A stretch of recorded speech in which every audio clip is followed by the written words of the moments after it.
Assalamu alaikum wa rahmatullahi wa barakatuh. Today, inshallah, we will continue with comparisons of belief. We are going to compare belief and unbelief, and guidance and misguidance, like in the Risale-i Nur, and how how the all-wise Quran and the philosophy in science observe the universe. And we mentioned how belief makes us say Alhamdulillah thousands of times from all aspects, and we mentioned that we are connected with all creatures. We are connected with past and future, and even today we will talk more about those with the past, future, and even the beings in the universe. And we are connected with the earth and with our relatives, and those things either give us pleasure or pain, and inshallah we will mention them. We talked about last week with the right aspect. We talked about the past. Inshallah, today we will talk about the future. I will read it, inshallah, the left aspect. أعوذ بالله من الشيطان الرجيم بسم الله الرحمن الرحيم والصلاة والسلام على سيدنا محمد وعلى آله وصحبه أجمعين. Left aspect. When the future is looked at through the spectacles of philosophy, through the glasses of philosophy, it appears in the form of a huge, black, terrifying grave, which is going to rot us and make us prey to snakes and scorpions, which will eliminate us. But when it is looked at through the spectacles of belief, through the glasses of belief, it is seen in the form of a repast, in the form of a meal, comprising every variety of the finest and most delicious foods and drinks, which Almighty Allah, the most merciful and all-compassionate Creator, has prepared for man. So it makes him repeat many thousands of times, Alhamdulillah, all praise be to Allah.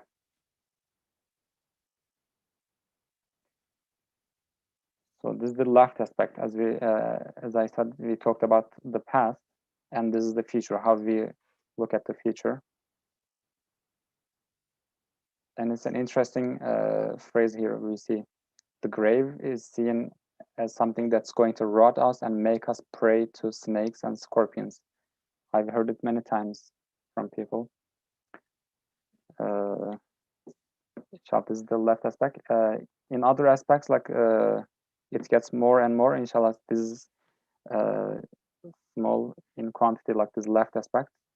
We can start, inshallah. Bay Karabi and Colin Hocam are with us today. Colin Hocam, any comments on this, the left aspect, starting the topic, inshallah? Bismillah ar-Rahman ar-Rahim. I'm looking to what we said last week. We said that whether you're a believer or an unbeliever, you will have an interpretive position, which is determined by how you see the world, how you read the world. So depending on whether you see the world as something which is purposeful, filled with wise purpose, and that it has a creator, it has a goal, it has objectives, and that everything that happens is measured, everything that occurs is in accordance with wise measure, with qadar, then you have no fear really when we're talking about the future. The future is not this dark unknown, and we are always scared of the unknown, And when the Quran talks about fear, fear and sorrow is usually over what has been lost, but fear is about what's yet to come, or what will happen in the future. And because we don't know what will happen in the future, of course, our position is one of absolute unknown, and the unknown is terrifying. Or we see what happens to other people. We see that everyone dies, and we see that a lot of people die in great fear. And that actually colors the way that we see the future. We learn about these things from a very, very small age, from a very, very young age. And if we are on the receiving end of incorrect education, if we are mal-educated, then we will be educated to believe in causes, to believe in the whole causal network as having real efficacy. And we will understand that we are a result of blind, deaf, and dumb causes. And when that kind of explanatory mechanism rules your life, then what hope can you have for optimism about the future? You won't be optimistic about the future, because the future for you will be a hole in the ground, 1 meter by 2 meters, that, as it says in this passage, is full of snakes and scorpions and worms. Our body will rot. And it's very strange, because we will be dead, and yet, even unbelievers somehow fear that they will be conscious in the grave, and that they will be, subjugated to these terrifying occurrences, these terrifying happenings in the grave. So there's a bit of a contradiction there. They don't believe in the hereafter, and yet they're frightened about what is going to happen to them in the grave, and yet they will be dead in the grave. According to them, they won't be conscious anymore. So there's lots of contradiction, and why there is contradiction is that the future is this vast desert of unknowingness, is unknown. It is a dark desert of annihilation and nothingness. And therefore, the interpretive position is that basically we have to fear it. It's something that we fear. And of course, from that fear, there are repercussions. The way that we live our lives as a society, is actually determined by our mortality anxiety and by our understanding of death. All of our cultures are driven by this. And I think as the session goes on, we'll be able to look at that maybe in closer detail. But those are my initial observations. Thank you. Thank you for mentioning. Also, I remember last week we mentioned the fear, being scared of unknown. And there was a question and comment in the chat last week saying that, as Muslims, since, as opposed to other religions, there is no guarantee for us, right? The guarantee heaven. So that's also another aspect of being scared from the grave and from the future. And that's also another question, actually. But in the Quran, as you said, in many parts of the Quran, Allah Ta'ala says for the people, after death, فَلَا خَوْفٌ عَلَيْهِمْ, right? There is no fear on them. So it's not that, they'll not be scared, but there's no fear on them, so they'll be safe. I don't know if we should have trust in Allah and live accordingly, right? For that aspect. I think we should. We should trust Allah. If we are believers, we trust Allah, and that He will be good to His word, and that whatever the future is, whatever the hereafter is, it will be better than this world. Even for unbelievers, it will be better than this world, because they're in the next world, at least they will be certain that there is a creator. So in many aspects, it will be better. Even hell will be better than non-existence. They will be happy that they weren't annihilated and they weren't dispatched to total non-existence and nothingness. So when we say, that X has died and he's gone to a better place, but how do we know? Because we don't know what's going to happen to X in the next world. Well, whatever happens to X in the next world will be better for him or her than absolute annihilation and nothingness. MashaAllah. So you said it's وَلَلْآخِرَةُ خَيْرٌ لَكَ مِنَ الْأُولَى. Absolutely. In every respect of the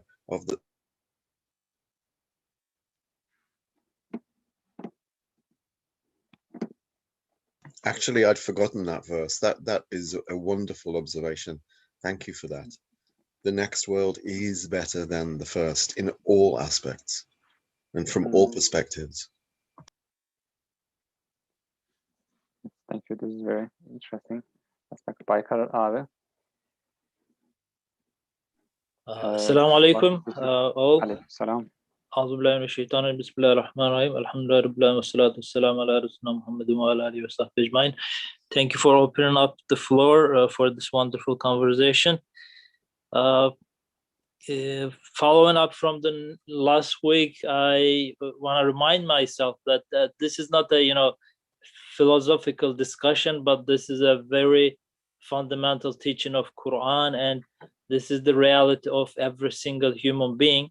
So Ustad just describes it, puts it into his own words, but we can all come with our own definition of past, future, present, and existence. So every single human being is kind of going through this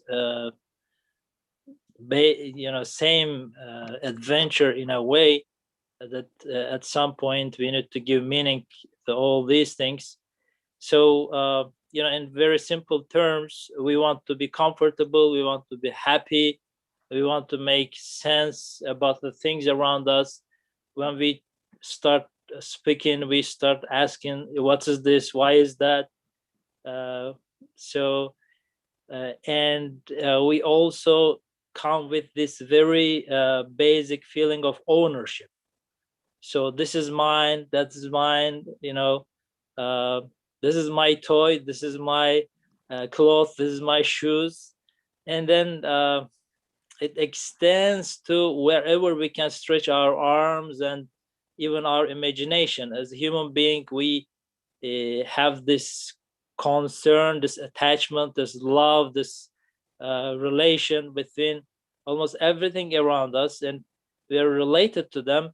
And last week we talked about the past, and it didn't give us any hope. It's just gone. It is disappeared. It is non-existent, and just pains come from the past. So I'm now turning myself to the future. Maybe in the future I have some hope. I have something to look for, to wait for, to give me some happiness now. But unfortunately, it looks like it's waiting for the exactly same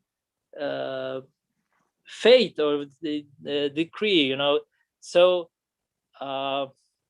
what can give me hope? I'm just looking around, and it just concerns me greatly. So what should be a possible solution, or where am I making the mistake? Life looks good. There are so many good things out there that's hopeful, that gives me happiness. So maybe I'm making mistake at some point. So where is the problem here? Why everything looks dark and annoying and disturbing and horrible? So maybe I'll continue after Colin Hajam. I want to leave here. Maybe when we look at with the perspective of faith, inshallah, I want to talk a little more. About I don't know if Colin Hajam wants to add anything here. Maybe. Oh, okay. There's not much I can add to what Baikar has said. If we have a skewed understanding of qadar, in other words, if we don't understand qadar, then really we are at the mercy of blind, dumb, and deaf causes, because that is the interpretive position that we have taken. And we are constantly being told by certain scientists, not by science, but by certain scientists, and possibly the majority of scientists, that the Earth doesn't have a special place in the universe. We are just a tiny speck in a tiny galaxy, in a tiny nebula, in a far-flung part of the universe. And you often see, they do these YouTube videos where they start off with the human eye, and then they go out and you go up and you see the human lying there. You're focusing on the eye, and then they draw back, the camera draws back, and then it goes off into space. And what they're trying to tell you is, as this human being recedes and the Earth recedes and becomes a tiny little dot among billions and billions of stars, among billions and billions of galaxies, that the human being doesn't have a central place in the universe. And this is something that we are being taught all the time by our cosmologists, our physicists, our astronomers, they are reinforcing this myth that the earth doesn't have a special place in the universe. You know, this was a myth that was inculcated into humankind, among humankind, by Galileo. And the whole Copernican revolution was about dislodging not just God from the center of human affairs, but dislodging the earth and dislodging humankind from its position as the most noble of creation and the the vicegerent of God on earth. So we were dislodged from that position. God was absolutely dislodged from, the center of all human concern and human endeavor. And with these various, upheavals and currents and revolutions and scientific paradigm shifts, we went from being a creature who was the beloved creature, the beloved creation of God, into an insignificant dot in an insignificant part of the universe. In a universe that basically was born out of an explosion, out of chaos, somehow order obtained, we don't know how, but basically it's a universe that is a mechanism that's run completely on causal lines with no telos, no overall purpose, and it is the product of accident and chance. So how can we have hope for the future? How can we have hope when we are told constantly that, firstly, we are insignificant, and secondly, there is no proof that there is life after death? There is no proof of a creator. Can you prove empirically that there is a creator? This is how they confront us. Of course, you can't prove empirically. You cannot isolate God in a test tube in a laboratory. You cannot bring pictures of the hereafter on a screen in a laboratory. And so, it's like Chinese water torture, drip, drip, drip, drip, over years and years, over decades. These tenets of unbelief, because that's what they are, they're tenets of unbelief, are driven into our minds, and they become entrenched there. They become ingrained on our memories and on our psyche. And this is the way that we are brought up. This is the way that we are educated. This is the way that we are accultured by our society, by the dominant narrative in our society, which is a secular narrative, an atheistic narrative, and basically a narrative of despair. So can you really be surprised that we fear for the future, that humankind has to constantly self-medicate and anesthetize, self-anesthetize, in order to allay these fears, in order to deaden our senses against basically what is eternal annihilation? How terrifying is that? To think that we're here for 60 or 70 years and we are treated to these wonderful bounties and these wonderful depictions of beauty and generosity and wisdom and love that we see in the creation. We see these perfections scattered throughout the creation. And then when it comes to 70 years or 80 years or 90 years, that's it, time up, finished. And all of those perfections, all of those beauties, all of those bounties go to nothing. And all that we have to look forward to is a dark and damp 1 meter by 2 meter hole in the ground. How can we answer that?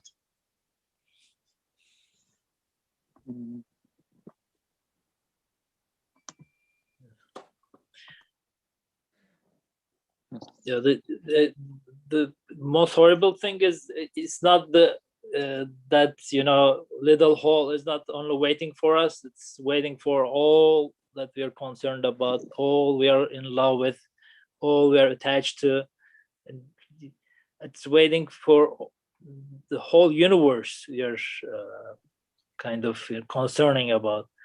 So it's even more terrible than we can imagine just by ourselves, because we are human beings. I guess in the upper aspect, we will talk more about that. But for now, we're just looking for hope to the left and right, but to the past and the future, but it constantly bothers us at the moment. So yeah, please go. No, please, sorry, carry on. So it's not possible to just leave the moment, enjoy the instant pleasures. As a human being, I cannot do that. I have this imagination, I have this mind, I have this heart that's influenced by all the past and the common future. So I need some hope from the future, but it's not there. So looking into again the problem where it starts, and from the very beginning, the first moment, we said we are owning everything. Thank you for extending our imagination, Colin Hocam. So it extends to even to the other side of the universe, and I start saying, this is mine, this is my clothes, this is my territory, whatever. But I guess we start making the mistake there. If we don't learn that we are just trust holders, and this basic feeling is given us for bigger questions, to look for the real owner, the owner of everything, the owner of the universe, then step by step it puts us into a greater pain, because that's one basic feeling. To be happy, we just enjoy this ownership, just saying that this is mine, and I just own it. It gives us a certain happiness, but now it just turns upside down, because I'm not able to keep it, I'm not able to preserve it, I'm not even sure about the next moment. So just like myself, everything I'm concerned about is waiting for the same end, nothingness. So how can I happy now? I'm even going more and more in death. I'm going sinking into this mud that swallows up everything that I'm concerned about, I'm in love with. So that ownership question is a very fundamental question. It starts again with our first years in life, when we start talking and asking, what is this, why is that? And we also start with this ownership. And unless we give it up, understand that we are just trust holders, and this is given us to look for the real owner, it just tortures ourselves. We are torturing our own selves with this basic feeling, which is supposed to make us happier, that we own more, we enjoy more, we experience more. Even those happy moments that we experienced, when we look in the future and think that, oh, they are now all old good days, they're all gone, it's now again spoiling my instant pleasure. So maybe we need to start from the very beginning again. This existential questions as a human being we have is, if it is not adjusted according to the factory settings, according to the guidance of the Quran, it constantly gives us pain, and we are torturing ourselves, nothing else. Just our point of view about the reality bothers us. It's not anything else, and it's anything horrible or enemy out there, but it's our own wrong perception of the truth.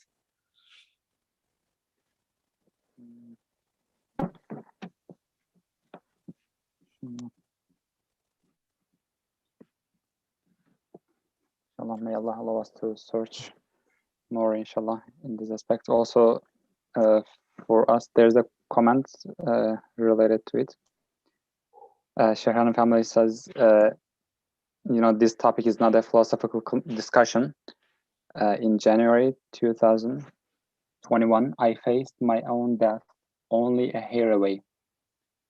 I faced my own death only a hair away. I had been studying Islam with scholars since 2005, and by all means, I considered myself a believer. Yet there I was, absolutely frightened to die. A couple of months ago. My closeness to death was actually a great friend which came to me to teach me the difference between certainty and imitative belief. Now I know only certainty will prepare me to die with acceptance.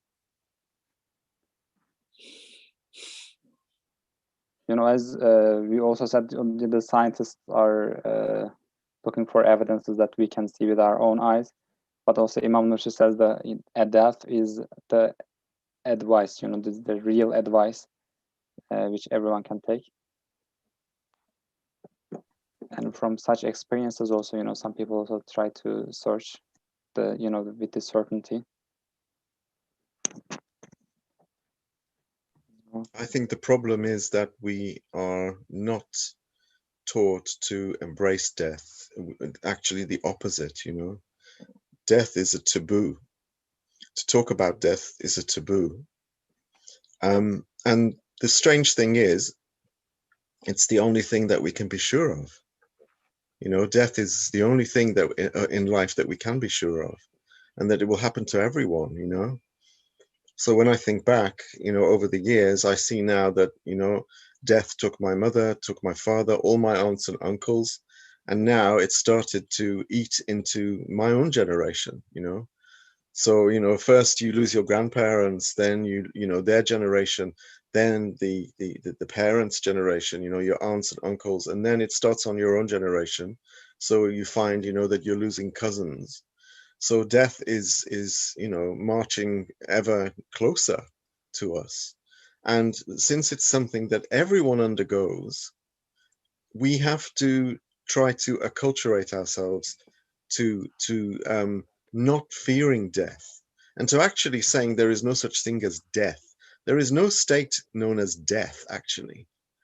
All there is we die from one situation or from one realm, and we enter into another realm, So when the child the baby in the womb, after 9 months is ready to be born, in one sense, it dies to life in the womb. So life in the womb ends for that baby, and the baby moves into another realm, the realm outside the womb. And in this world also, we die to life in this world, and we are sort of carried over into another realm after this realm. We have to see it more in terms of journeying and traveling, rather than dying and death. Death, there is no state known as death. Everyone that has died from this realm is now in another realm, in the barzakh. So no one is dead, actually, only relatively. You can be dead to a certain world or to a certain realm, but not in an absolute sense.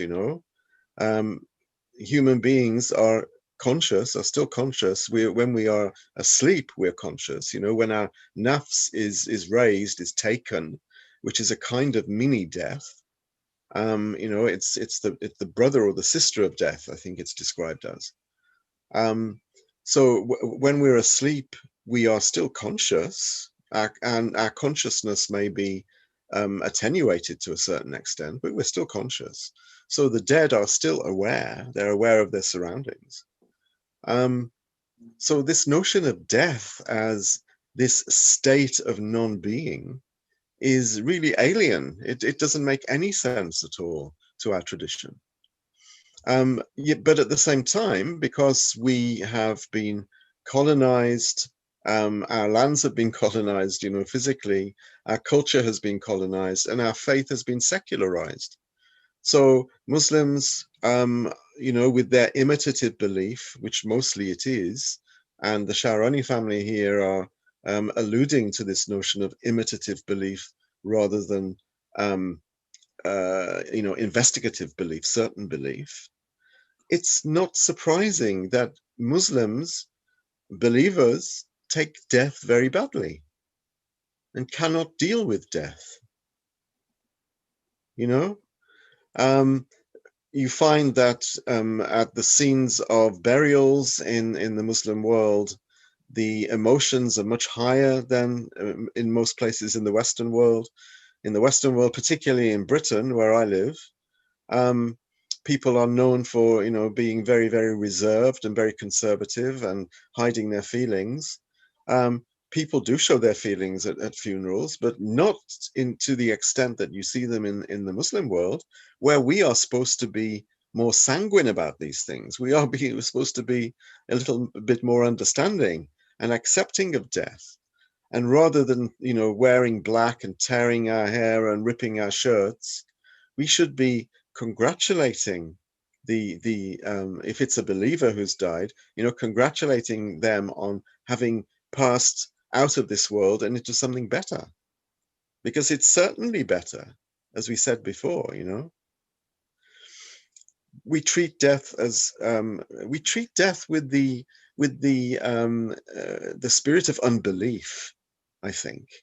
Ustad Nursi says that, there are many things that we say as believers which actually betoken unbelief. When we talk about luck, I was very lucky, or, oh, it happened by chance, or, causes create this, or, those things that we say without realizing that they are actually words of unbelief. Well, our attitude towards death is also an attitude that really smacks of unbelief.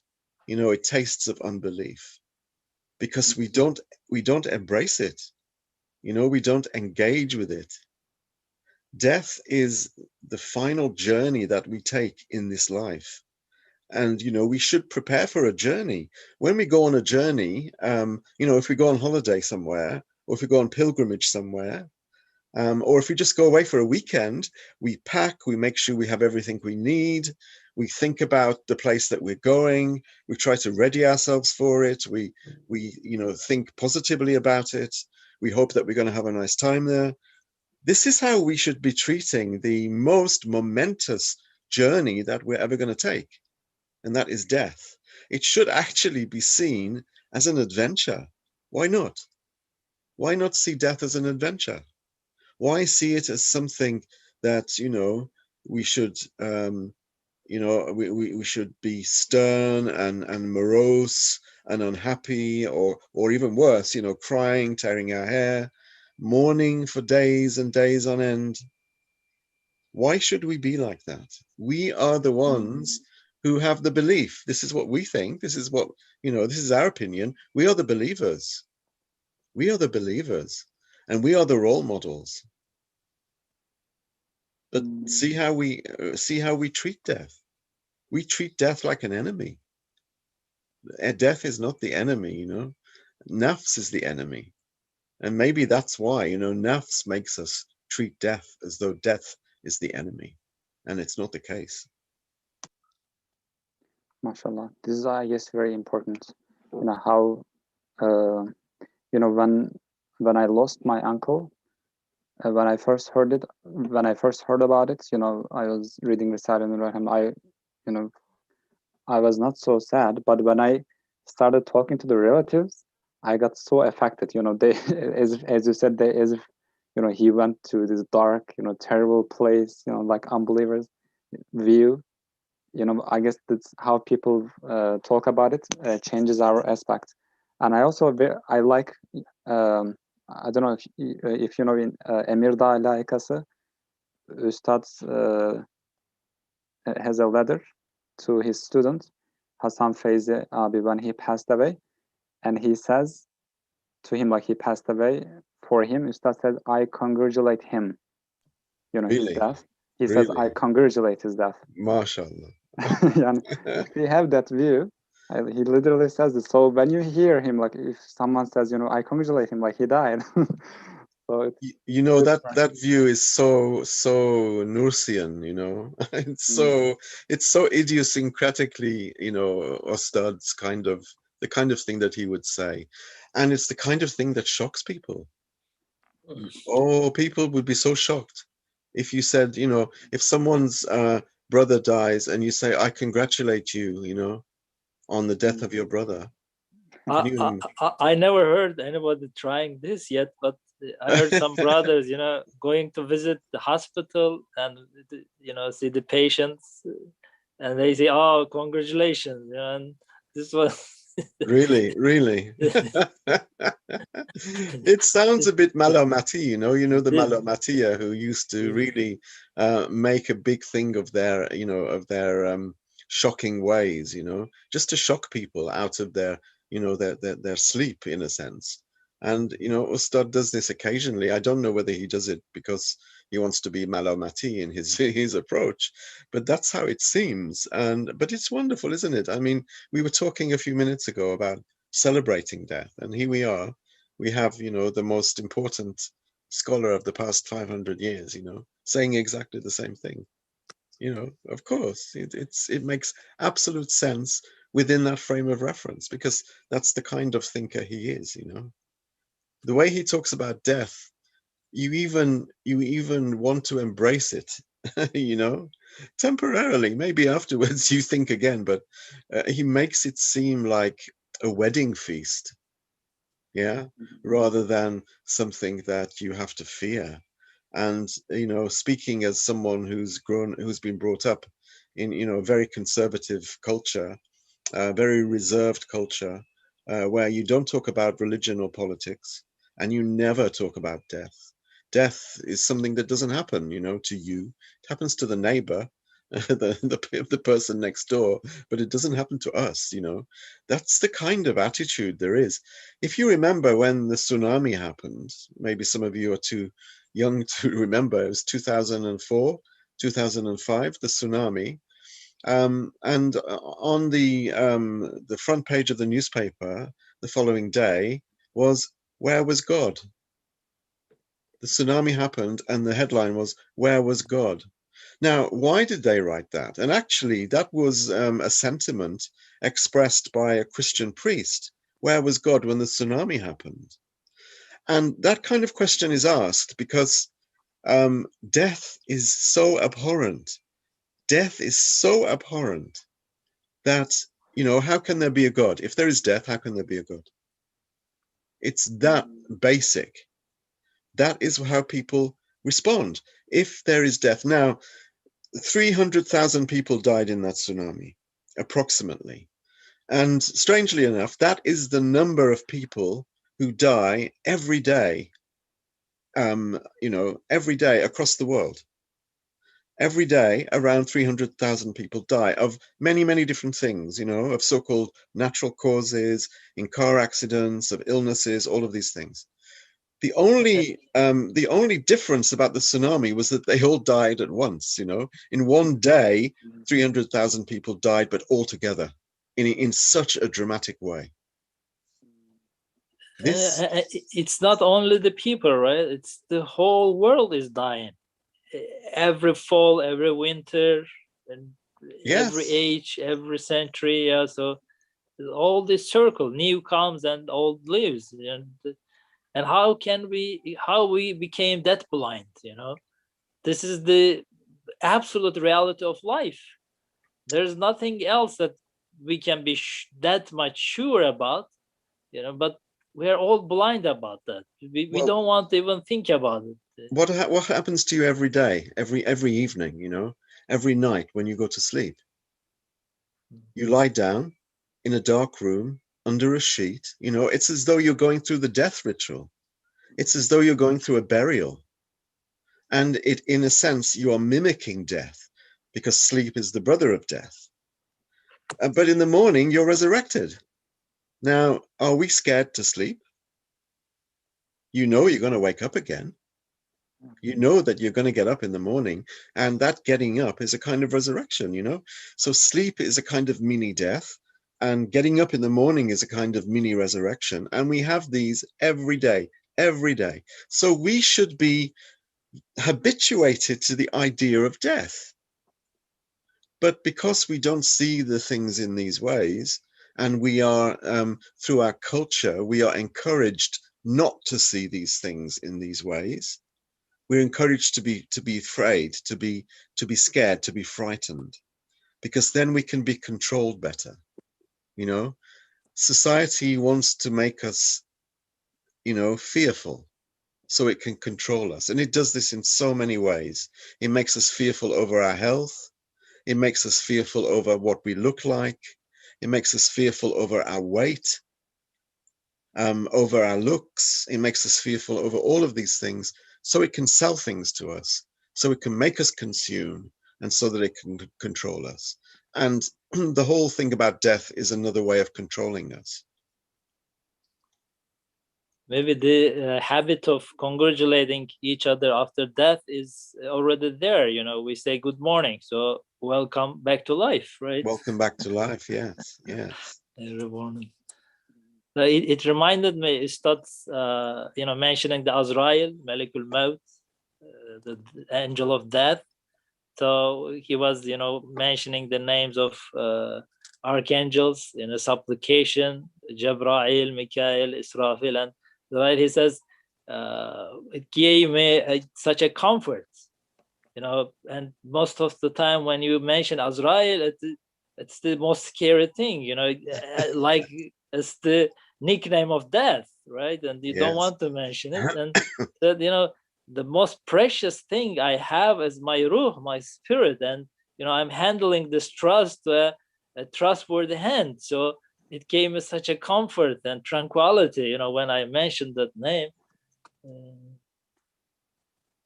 So it's a whole different point of view, yeah.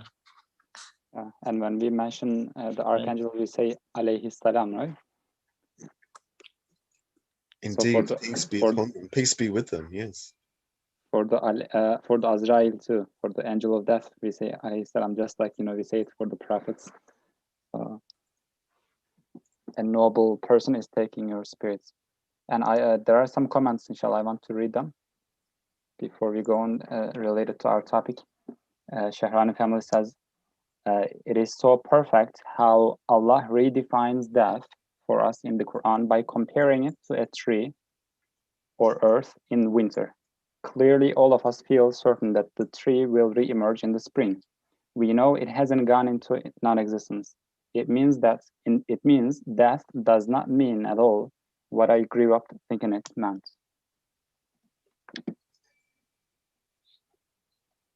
Growing up.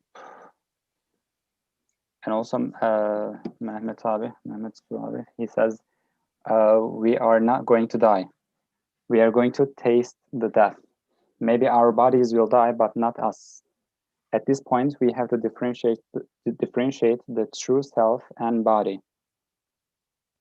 Death is a changing place for humanity, nothing more than that. And also, the other comment, our bodies die every 6 months. We say we are 30 years old, but we don't carry any 30-year-old cells, organs, or body. He makes a very good point, doesn't he? Mehmet makes a very good point about we are not going to die, we're going to taste death, you know. Kullu nafsin dha'iqatul maut. Every soul will just taste death. In other words, it will taste that transition from, you know, as we did when we came to this earth, you know, when we fell from our place in heaven, we tasted that that moving away from heaven and coming into this realm of mortality. You know, we have to and this is why we're here, we have to taste mortality, in other words, experience mortality in order to understand that we are actually immortal. And also we have to taste death in order to understand that, you know, death is nothing, in order to appreciate the fact that we are alive. So all of this is necessary, you know, tasting mortality, tasting death, all of these things are absolutely necessary for a greater objective.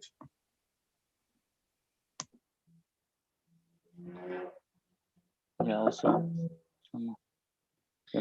from this point, I always tell my students, I ask them, how long does a human being live? And we say, 70, 80, 90 years old, but actually our life is for billions of years. That we only live in this world for like 70, 80, 90 years. Our life is for billions of years.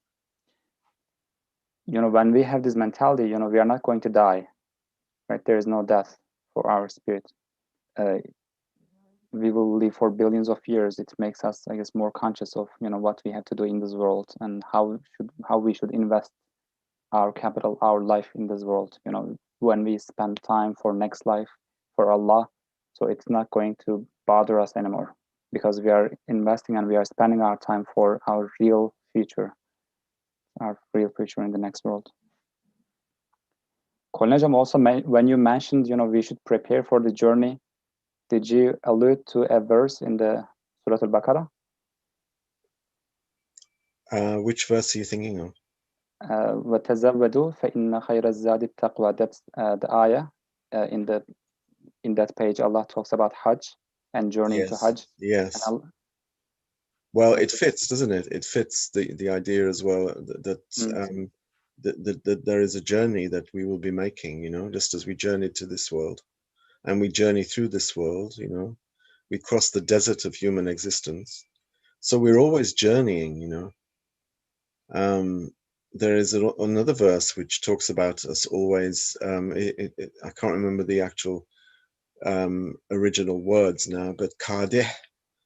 If you are kadeh, it's like you are struggling. You're moving along and struggling. And I can't remember the ayah. You are Yes, you are constantly struggling towards your Lord. We are always moving forward. We are never still. So there is movement all the time. There is movement in and of ourselves, and there is also movement externally. So yeah, it's a journey. Life is a journey, and death is a journey as well. It's just a different kind of journey, really. There's a long observation in the chat. I don't know whether you wanted to read it out. The comment in the chat? Yes, there's a comment. Is it from Sarah? Sarah? Yes, Sarah. We congratulate and celebrate all worldly graduations. We congratulate and celebrate all worldly graduations so excitedly, and then grieve death, the ultimate graduation. Of course, we are made to feel sad at the physical separation because we exist in physical bodies. And thus, there is real physical separation because we will lose sight of our physical experience with near companions. The sadness in our spirits intense, fervent, longing for the eternal, the real that never dies, our origin. The Quran then teaches us to use these feelings and the universe to have this inner insight of everything flowing into eternity here and now. And that sadness remains a sadness, but a sadness with gladness for the other. And the sadness we feel then feels our certainty of the real home to which all is flowing to. My brother passed 17 months ago at the age of 34. I attempted CPR on him, but he did not receive another breath from me despite my intense wish for him to receive it. After his washing, I saw him smiling. I told him I was happy for him. He was happy, and that's all that matters. He heard me, I'm certain, and energetically responded. Indeed, we're all returning home soon. Thank God, this place is temporary. That's a wonderful comment and observation. The sadness that we feel when people die is, as she says, the sadness of recognition that we too are missing our home, and we wish that we could be back home because we are in exile here. And when people die, you know, their exile comes to an end. So of course we should congratulate them because their exile is over. They've graduated, you know, their exile has finished. They can go back home. So all of these, you know, the sadness that we feel is fitri. You know, we yes, we congratulate, but we still feel a sadness, and also we realize our weakness and that we can do nothing, and that also it sort of evokes images and memories which are poignant and which make us feel sad. But the way she's described her brother, inshallah, may Allah shower light on his grave, and raise his position in Jannah, inshallah. He was smiling, you know. So there's nothing to fear. There's nothing to fear. And those people who've had, you know, experiences they call near-death experiences. There's so many people that, you know, they are on the verge of death and they see something on the other side, and they are, you know, they are resuscitated and they come back and they can explain what they've seen. And there seems to be a consensus, you know, that there is something on the other side that is intensely tranquil, intensely beautiful, and that no one should fear dying or death.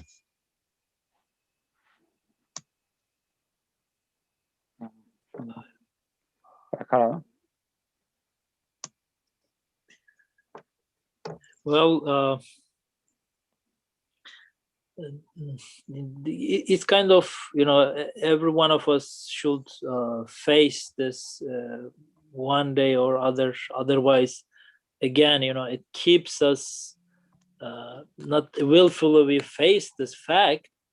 It forcefully, you know, keeps us bothering again out of Allah's mercy to remind us our duty, who we are we the real owner, who is the real owner. So these are all things that we need to consider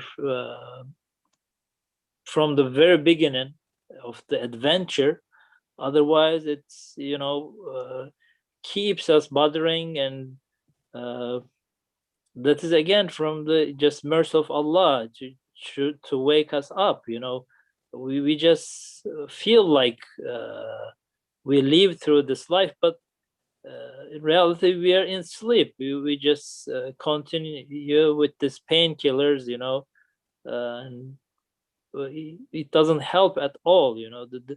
The pains in here and there that wakes us up is kind of is not the pain, but it's the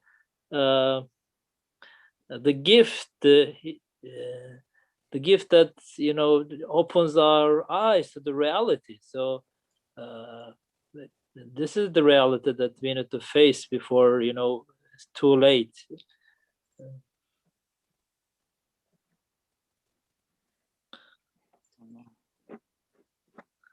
But Ustad defines this life as a dream, right? As a sleep.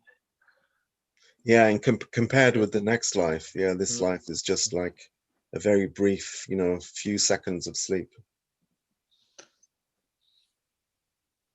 There's an interesting observation or comment in the chat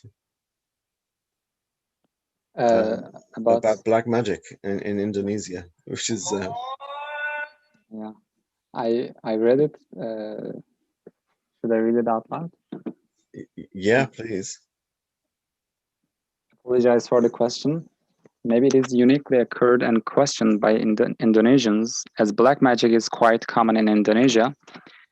Some of greedy people seek for fortune by making pact with the devil, jinn, through shaman.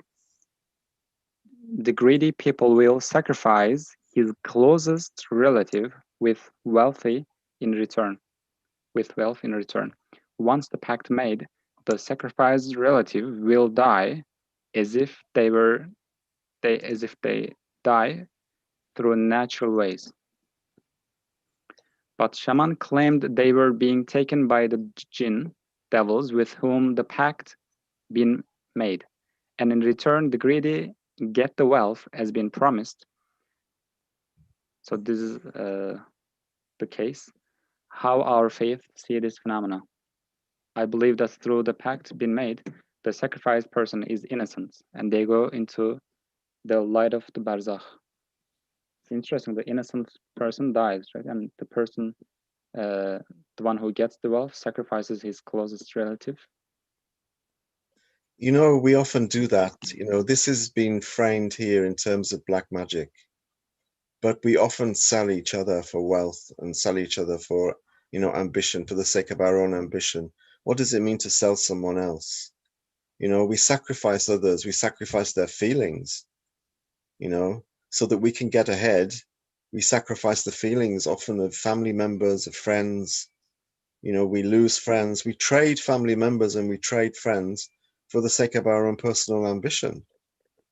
So, you know, this has been framed in another language, you know, the language of black magic, of sihr, and people making pacts with jinn. You know, we know that this happens. We know that the unbelieving jinn make alliances with unbelieving human beings. This is nothing strange or nothing unusual. But we have to ask ourselves, you know, how do we do this in our own lives as believers?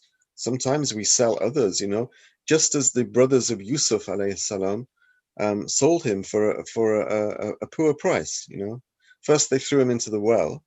In other words, they tried to obscure him. They tried to cancel him in a sense. And then, you know, they relented and they took him from there. And he was found, and then his brothers came back and said, "Well, actually, that's our brother. We'll sell him to you." So we do sell our loved ones for the sake of personal advancement, you know, personal gain and personal ambition. And of course, this is something that Islam abhors. So I think that's the answer, you know, our tradition abhors this. It says, how does our faith see this phenomenon? Well, it sees it very negatively. Thank you, Walid. Maybe this is another evidence of our lack of facing death, because, you know, we just think that we are gonna stay here for a long time. It will never be our turn, my turn, you know. It could be my neighbor's turn and, you know, everybody around me, but I have some time. I'm still young. Still have some more time. So we just continue doing the same things, you know, to just run after the, you know, short term advantages of this life. And facing death could be a great help in that sense too, I guess. Just before this question, I was also thinking that, you know, in the society we have some common acceptance, like an average age, like okay, this guy lived like 80, 90 years whatsoever, it's enough, and, you know, now it's time to go. That's say, you know, a normal death. But if somebody passed away in 2030, oh, he was very young. So I don't know what kind of delusion is this, you know. Sometimes when I visit the graveyards and look at the stones, there are many out there who passed away just in a very young age, like 7, 10, 13. And on the other side, we never know when we are going. So how we can I don't know, fake ourselves with this dream of life, you know. It's kind of just a total delusion in that sense. Because we live statistical lives, don't we, though? Everything is translated into statistics, everything is quantified, and even our lives are quantified, you know. So the average life expectancy is blah blah blah, you know, depending on where you're living. Maybe and this is, we expect it, you know. If someone says, right, the average life expectancy is 82 for men and 84 for women in Western Europe, then if I get ill at the age of 81 rather than 82, then I think I've been shortchanged. It's crazy. And maybe I shared this before. That was a shocking experience for me. I was getting a chaplain training at a hospital, and I went to this room to pray for the couple. The wife just passed away, and the husband was, crying at the bedside. And I check, before you go there, you check the file, and I saw that the guy is kind of literally 100 years old. So his wife is kind of 98, 99, I don't know, close to him. So I was thinking in my, almost by myself, oh, isn't it enough? Let her go. It has been more than 80 years. And as if he heard me, he turned and looked at into my face and said, it's like yesterday. Yeah. So we need to understand that Allah created us for eternity, not for 20 years, 50 years, 100 years, 200 years. So even though we extend this average lifespan to 200, it will not satisfy us, period. That's not the solution. Yeah. Absolutely. So the passing away at 20 or 200 or 120 doesn't make much difference in this sense. Inshallah, Jazakallah, since as you mentioned, since we are programmed to live eternally, nothing will satisfy us, even 200 years. And there is a comment, inshallah, I want to read it. And we came to the end of our discussion, alhamdulillah. We finished the left aspect. And there is a comment by Mehmet Su Abi. He says, death is not as bad as it seems. On the contrary, it wakes us up from a world where Jalal and Jamal, names of Allah, are merged respectively. Beauty and glory of Allah. They're all merged in this world, but in the next world they will be separated. And death wakes us up from this world where the names of Allah merged. Jalal and Jamal. Inshallah, final comments. Final dua, inshallah.